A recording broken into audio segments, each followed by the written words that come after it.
উপস্থিতি, বক্তব্যের শুরুতে আমি শ্রদ্ধাভরে স্মরণ করছি 168 জন বীর সৈনিক ও পুলিশ সদস্যদের, যারা বিভিন্ন শান্তি রক্ষা মিশনে প্রাণ উৎসর্গ করেছেন, এবং আমি একই সাথে তাদের বিদায়ী আত্মার মাগফিরাত কামনা করছি। তাদের এই আত্মত্যাগ জাতি গভীর শ্রদ্ধার সাথে স্মরণ রাখবে। বিশ্ব শান্তি প্রতিষ্ঠায় বাংলাদেশ আজ একটি স্বীকৃত এবং অত্যন্ত গ্রহণযোগ্য নাম। জাতিসংঘের আহ্বানে সাড়া দিয়ে বাংলাদেশ 1988 সাল থেকেই বিশ্ব শান্তি প্রতিষ্ঠায় সক্রিয়ভাবে অংশগ্রহণ করে আসছে।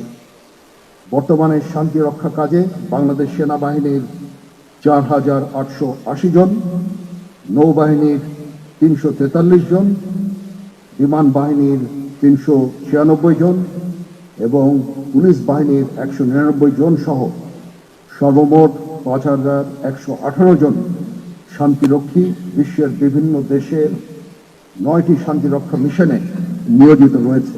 পুরুষ সদস্যের পাশাপাশি আমাদের নারী শান্তিরক্ষীরাও অগ্রণী ভূমিকা পালন করে চলেছেন।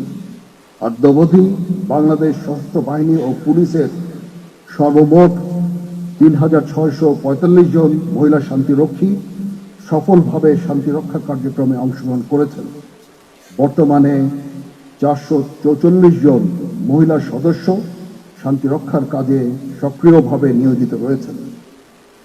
আমাদের শান্তিরক্ষীগণ নিজের জীবনের ঝুঁকি নিয়ে উন্নত প্রশিক্ষণ, নৈতিক মূল্যবোধ, দক্ষতা এবং নিরপেক্ষতার প্রমাণ রেখে সকল চ্যালেঞ্জ মোকাবেলায় সর্বদা প্রস্তুত।